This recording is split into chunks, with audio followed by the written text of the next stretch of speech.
Hello, and welcome to Ideas with Diana on this April 27th, 2022.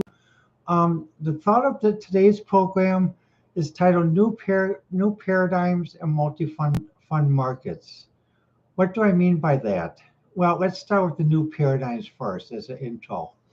With the new paradigms, what I mean is the peace dividend period of the Cold War or the post-Cold War period has now ended.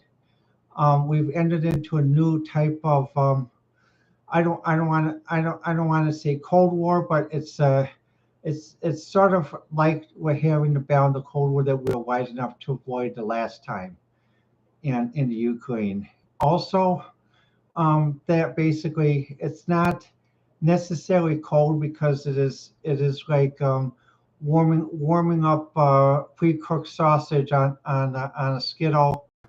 So basically, you can't put your hand to the pan without burning it, but it's not so hot that basically you're going to melt something. But it is very serious, and and the issue about with this new paradigm is what I'm concerned about is in many parts of the world, people are limited to listening to the accounts of what's going on in this Ukraine war, or some friends of mine have described it to me as basically the new Vietnam. And what do they mean by that when they tell it to me? Well, like the old Vietnam period, um, it was a question of taking sides too. Basically, when I was in junior high school, and because I was about 6 years old in 1968. So when I was in junior high school,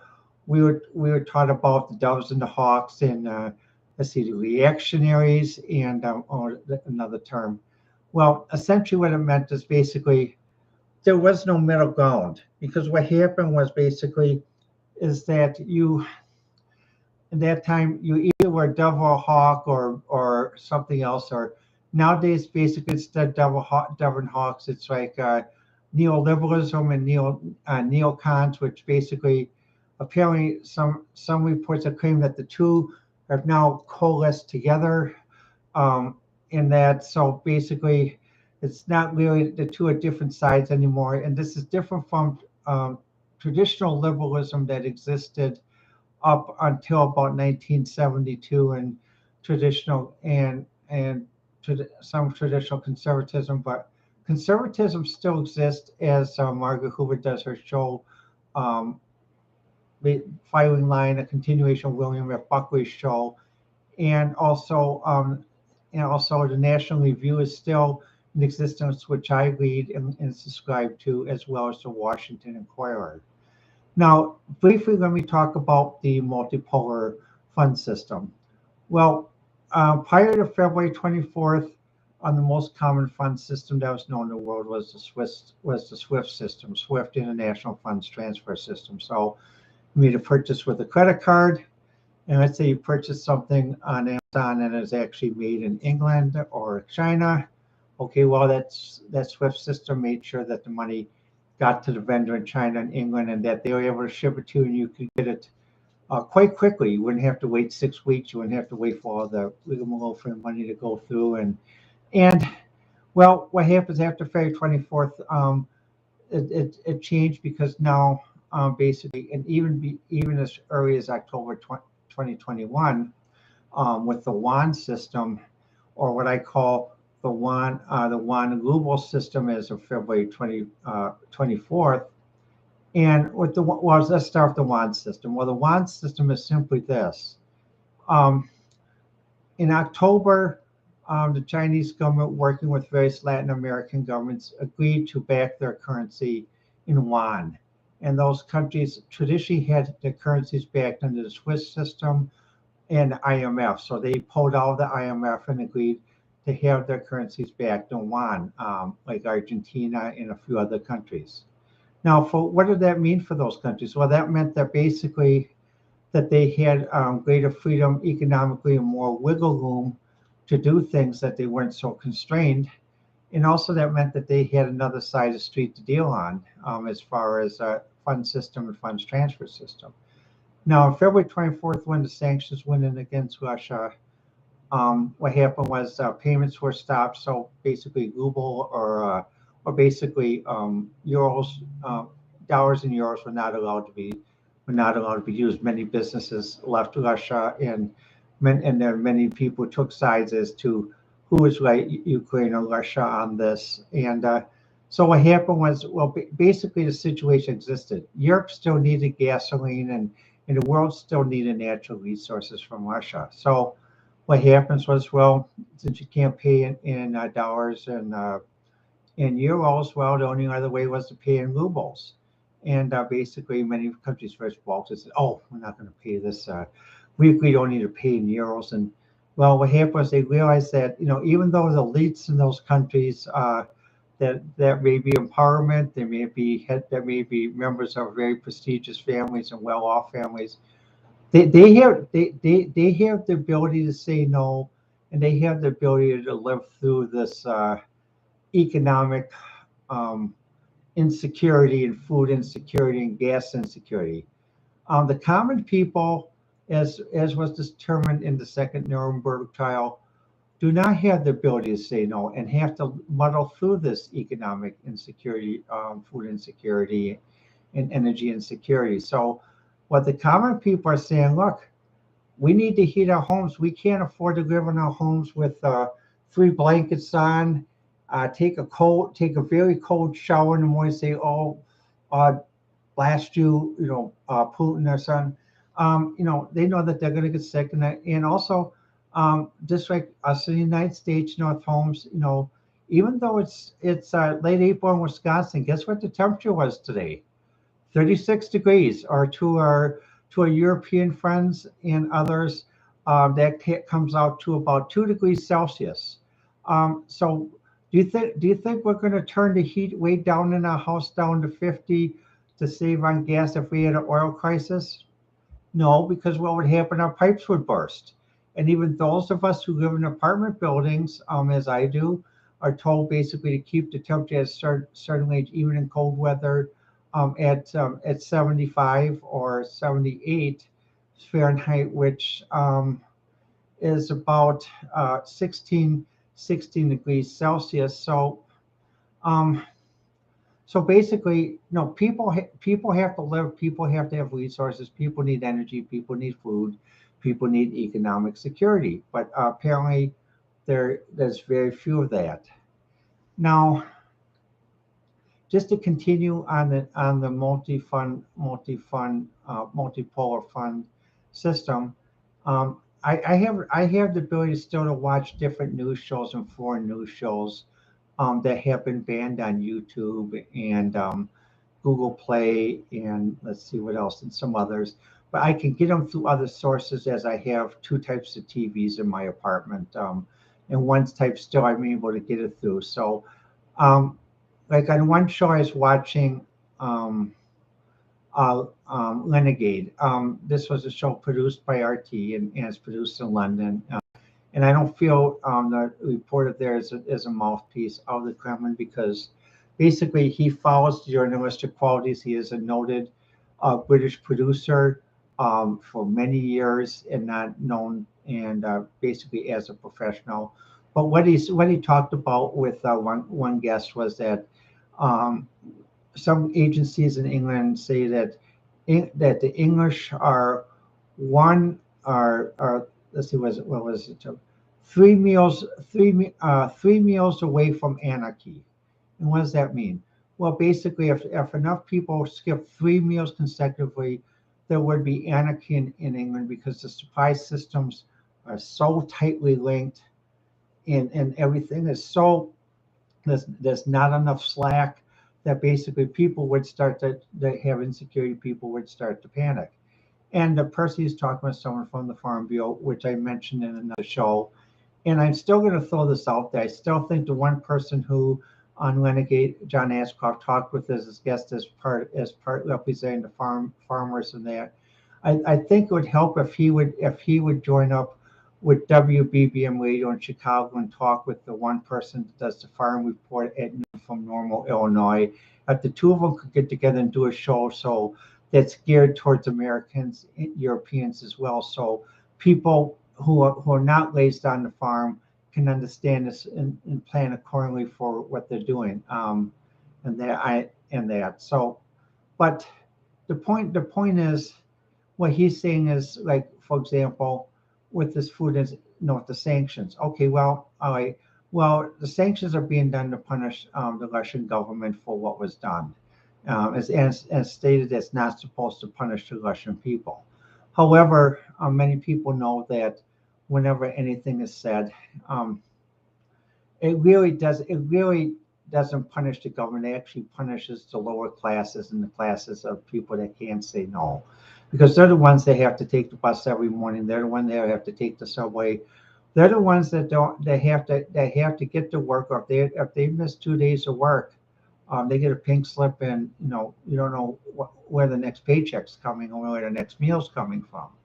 And the thing is, what happens though is, and this is the same way as mentioned with the farmers, because at one point you mentioned things like fertilizer. Fertilizer was 210 pounds per ton for normally in the spring for farmers. Now it's up to 1,200 pounds per ton right now for farmers. Well, what does that mean? Well, to some people say, well, I really don't understand. Well, let me put how this translates. Okay, so first thing, it translates into higher prices. Many people in the U.S. and England and Europe who buy staples like bread, eggs, milk, some of the stuff, have noticed the prices have gone up quite a bit. The second aspect is people who are also buying staples sometimes want to buy something. They look in the counter and it's like, wait, this counter is empty. Um, all the eggs are sold out. Um, there's no butter. There's no milk, or very little to choose from. And what happens, that again is due to this higher price of tons pounds per ton of fertilizer, or dollars per ton of fertilizer. Because what does that mean? Well, for the farmer, the farmer can sometimes get a loan from the seed bank, and if things are good, he says, well, it goes to the seed bank. He says, well, Joe, I need to ask for a little bit more money for seed this season. And the banker at the seed bank says, well, okay, well, what do you expect for the loan? He says, well, if this extra loan allow me to make 200,000 pounds of dollars, whichever you like to consider. Bank would say, oh, fine, sure, Joe, I can approve that. But now, what happens now with the cost of fertilizer going up because of sanctions and food insecurity, energy insecurity, monetary insecurity? Most of the bank says, well, I need a loan for 30,000 this extra seed season. Well, okay, Joe, how are you going to do? Well, really, I'm going to lose 80,000 this season. And what happens on Renegade, John Ascoff, the body language was he knew exactly what the bank would do. And the reason why is, and even if the farmer said, well, look, if I don't get this loan, I'm going to lose 250,000. I'll go completely out of business and go bankrupt. And what the banker says, I love to help you. I empathize with you. However, our bank is facing insecurity because of these sanctions. I have a board, and if I have a board, then we have to change how we do things. And our customers, we may be pulled in. So it's like in for a penny, in for a pound. So when the sink ships, even though you think you're in for a penny, you're in for a pound. When the ship really gets a gaping hole and you can't plug it. And this is the thing about the new financial funds paradigm, because now people are learning that having one system has some benefits but doesn't have the other. And so basically now there's the SWIFT system. There's what's some call the one ruble system, and then also there's a system that other non-aligned countries set up, like Iran when they had sanctions, to still keep going when they had sanctions as well, which was based on certain trading partners making special envoys to allow training to be done. And with this fund system and with this, eventually it's going to come down to how much can people really afford, and how much can people afford to live and cut back and cut back and cut back. The leads, it doesn't matter to them. They can always go and get no matter what they want. They'll always be able to find the staples. They'll always be able to get them, and they won't have to worry about the price or the price of gasoline and they won't have to be the ones taking cold showers in the home or turning down the heat or because here's a simple question for my friends in the EU. This is a question I think maybe you should ask the president of the European Union, the foreign minister Borrell of the European Union, the chancellor of Germany, and the Secretary General of NATO from Norway. They talk about you having to take a cold shower, not drive your cars on Sunday, drive slower. Let's see, heat your food less so you eat undercooked food, and put on multiple blankets in your home, keep your home down to 50 degrees Fahrenheit. I'm sorry, I'm used to thinking in the old English system, American system of temperature. Now, here's the question to ask them. I'm not saying ask them, but I'm saying here's something to consider. Would their children, and their whole family be willing to live under the same constraints as you, having to make decisions about what food to buy, whether to pay for energy? Would they be willing to live under those same shared constraints with you? And see what the answer is. Now, here's what the old answer was from when my dad worked with a 3-star retired general who was retired from the United States Army Air Force. Well, he was an old graduate of West Point, and he believed in two things of the West Point rule. First, any example or standard you wish someone else to live, you live yourself. Second, any order that you give, you don't give an order that you would not follow yourself. So again, if we were to ask the four people from the EU who are always on the news all the time, those same questions, whether they and their families would be willing to follow those codes, and whether they would be willing to follow the constraints that they're asking people who are non-elite to live by, I wonder what the answer would be. Now, let's go next to the new paradigm. The new paradigm is that the post-Cold War policy is over for most areas, except for various intellectuals as university professors, myself and others, who are still trying to realize that there is a way we can live without having to be at war with each other all the time. And part of this is the ability to communicate and also to listen to different news shows and different broadcasts, even though some government officials may consider it objectionable. It's better to trust your own people that they have the ability to make their own decisions. And here's the reason why I say this. When I was in junior high school, or nowadays called middle school, in the 8th grade, what happened was in American history, we were talking about the Vietnam Gulf of Tonkin Resolution era, or because Vietnam did not have actually a declaration of war. And so what happened, one year I had one professor, and he was one of these 68 hip radical professors, like, oh, my generation did all this. We protested in Chicago. We did this and this and this. And well, what happened was basically he only told his version of the story, where there's the whole thing. Because I heard his version for a few times. I went to my parents because my dad worked as a military contractor, and we had friends who were in service, who were in service in the Army, Air Force. And I asked him, I said, well, Dad, I said, during that time, I said, was it really just this narrow-minded, this one-sided? And my dad says, well, where are you hearing this stuff? And my mother said the same thing. did you tell your teacher about this? No, I said, actually, Mom, it is the teacher. And she went, what? Will you have a teacher that narrow-minded? And then this is what my parents did. My mother was a teacher who chose not to teach in Wisconsin because at the time she thought it was the teaching was way too political, and she wanted to teach politically in that. And I'm from a family of Republicans, just to throw that out there. So I'm not afraid to come out being that I'm a Republican.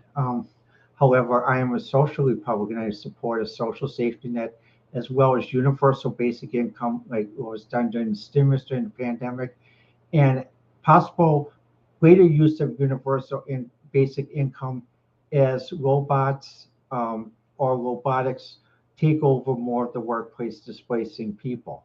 Because people do have to live and they have to have so much money to live. So what happens when my parents did is my parents said, okay, well, you study what they said on his test to make sure you pass the class so you never have to take them again. But they gave me a reading list of this of a balanced reading list of what the Vietnam period was actually about. Part and then I read that, and then also another one was one of the part of the reading list was All Quiet on the Western Front, and For Whom the Bell Tolls was another part of the reading list. The next year in ninth grade, what happened was I had another teacher taught the second part of American history, and his name is Mr. Manasis. In Kenosha, he is an icon. He is one of the best teachers that existed in the Kenosha Unified. And what happens? He was a Republican, and what happened? Many of us actually switched over because of Mr. Manass's demeanor and comportment. Because when he taught American history during the Vietnam period, he didn't do it like this, like someone who's a hippie and only wanted to get their point of view. He taught us the full spectrum. I'm not going to use a cliche, but he taught us the good, and he had us see the good and the bad. And what he did was, he did it the way my parents did it the year before. He gave us a reading list, and the reading list included people who some might consider objectionable, and some who might consider objectionable for another reason because they're of a different point of view. But what happened was he said, okay, what I'd like you to do is I'd like you to read this reading list when we'll discuss it in class. Now, when we discussed in class, he didn't have any set agenda. Well, you have to agree to this, and this. He said, look, pretty soon you're going to be old enough to be drafted, and you better know the reason if you are drafted why you are fighting and being called to fight.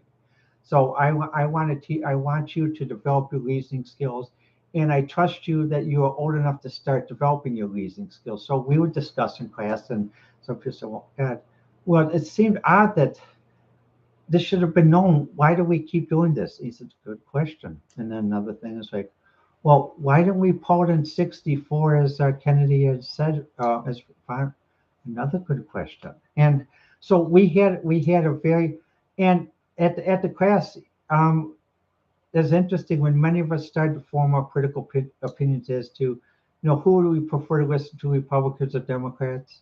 At that time, this was about the late 70s as Reagan and everything. We realized that actually the Republicans were more open-minded and had a bigger span that allowed us to speak all of our views and listen. Although, in today's news, there's some things that happen in some states that make people point on Republicans. They'll say, well, see what they're doing in Texas, and you're a Republican. Let me clarify. Just because I say I'm Republican, it doesn't mean like Democratic Party that I knee jerk to everything. I reserve the right to pick and choose what I believe in, and I believe the right to pick and choose and argue, and sometimes say no to certain Republican proposals if I don't agree with it, as well as I will say no to certain Democratic proposals if I don't agree with it either. So with Mr. Manasis, he showed us that basically Republicans do not have horns, they do not have tails, they don't have cloven feet. They actually are very open people to listen to, and that's why I've been a Republican for a very long time, and and I did respect President Carter and his religious beliefs of what he did. I actually did vote for Carter in 1980, vote for Reagan in 84. Um, Yet, what happens though, what I'm saying about the new paradigm is there's some of us that still think like this. Like when I watch shows like Crosstalk, Renegade, Underground on RT, also other different news things like Deutsche Welle, France 24. I see this, but sometimes when I watch the American news, it reminds me of this one professor I had in eighth grade. All over here. This side can never do any wrong. This side knows all the knowledge, and all the Republicans over here are, oh, they're dummies. They don't know anything. They don't know anything, and it's like, fine. It's up to you if you want to think that way. But I won't. I don't gain any value watching your news show. So I rather watch Jeopardy or YouTube or something else like that. Watch my favorite music videos on YouTube or something like that. When you guys start to really talk like journalists, great. I'll tune back in. But if you're going to do this, no. So that's why basically, even though I watch foreign news, which some consider objectionable in certain programs, there's a reason why I watch them, because I know their opinions are theirs, and I know that basically that that they allow a more open discussion than what I see in some media like CBS and ABC, NBC. However, I do I'm still hanging in with CBS, hoping that basically, because there are times when they break away from this and they do this, like they used to in the old days, which I'm glad. And so I try to hang with the news hour, and there's times when they do this, and this is when I watch it. But when all of them do this, I'm sorry, I'll watch YouTube. My music videos on YouTube. I'll watch Jeopardy. Watch streaming on Netflix, Paramount Plus, Prime, Apple TV, um, because or even just play an album, because basically I don't want to um, watch something where I'm being treated that I don't know how to think. I don't know how to formulate my opinions. I don't know how to compare and contrast. Um, I'm college educated, a Republican. I studied 3 years in a doctoral program, everything but my dissertation, earned my MBA, have an advanced bachelor degree in pre-med and applied computer science, plus an honorary doctorate in artificial intelligence. So I'm able to make up my own mind. I'm able to compare and contrast. And even people who don't have the same education level, who are managers of stores or work at a store, they have the same ability to compare and contrast as I do. And when people are being made to think that they're being led like horses like this, well, we only want you to see what's in your blinders, and we want you to keep your head down so you only see a few things ahead. So I'm not going to watch your show.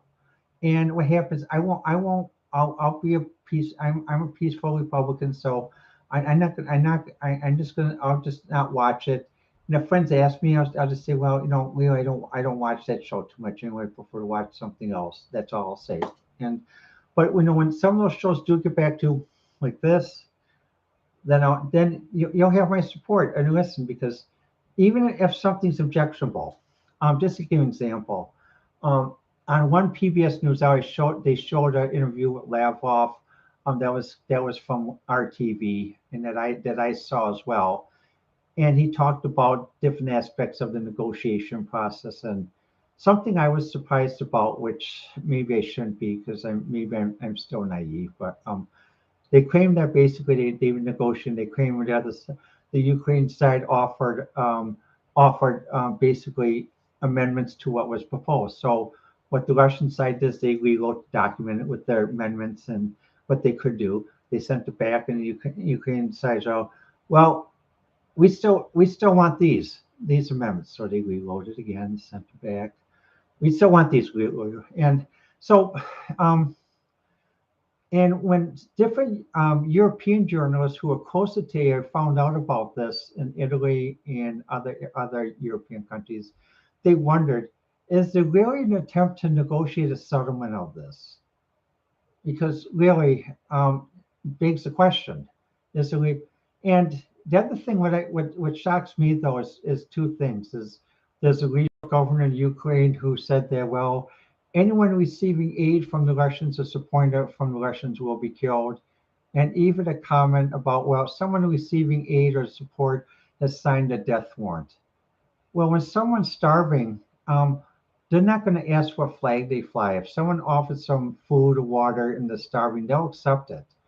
No one is noble enough to die, um, especially for a cause, or like the old churches used to say, well, die for the Lord and you'll go to heaven. So, people are wise, smart enough to now know that. And the other thing that concerns me is when I hear comments like, we're going to fight down to the last Ukrainian in this conflict. Well, it reminds me of a scene when I watch movies. I'm a history buff. A lot of people thought when I went to college that I was going to obtain an advanced degree in history because of my study of history and knowledge of history, especially different types of leadership. Well, the movie was basically the Desert Fox, talking about Rommel and how he was treated, how his family was treated after World War II. And it was done by a British colonel who met Rommel and actually decided. And at one point in the movie, what happened was it showed Rommel in the African desert, and he receives a communique from Berlin, and it's like, what is he thinking? Well, we think he's gone mad. Well, what does it say? It says, hold this territory, victory or death. And he said, are you sure you read that right? And the guy reads it, says, yeah, it says, that's what it says, hold this territory, victory or death. And even in the movie The Desert Fox, Rommel in real life realized that's when the Hitler he thought he knew had gone way over the deep end. Because victory or death, even in the movie, as what was stated historically by Rommel, portrayed in the movie, is a romantic schoolboy thing of having victory, overall victory in the sandbox. Life is not a sandbox. War is not a sandbox. And when I hear this in Ukraine, we're going to fight down to the last person. It makes me think of this Desert Storm movie where Hitler said victory or death. Now, when you have a leader that says victory or death, um, like Rommel and other German generals started to realize we picked the wrong horse, or this person has gone off the deep end. We need to do something. And even it's like with the European journalists who talk about concerns about now working on negotiated settlement, because when they hear this thing fight down to last man, which to them also sounds the same as victory or death, they realize the same thing too. Like in World War II, when Hitler said that, that's when a lot of generals and other people who did support Hitler finally said no, no. And however, they didn't know how to affect. They couldn't affect the change as fast as they'd wished. Change did come eventually after World War II, and also how the German government reorganized, and even today, how the German government is more open and that like that. So just something to think about. Well, let me know what you think. Like I said before, I prefer to receive email on Twitter on the Diana1A, or ideas with Diana, IDEAS, WITHDIANA. Remember, it's always Diana, 1N, DIANA. So let me know what you think, and I'll talk with you in a short time later.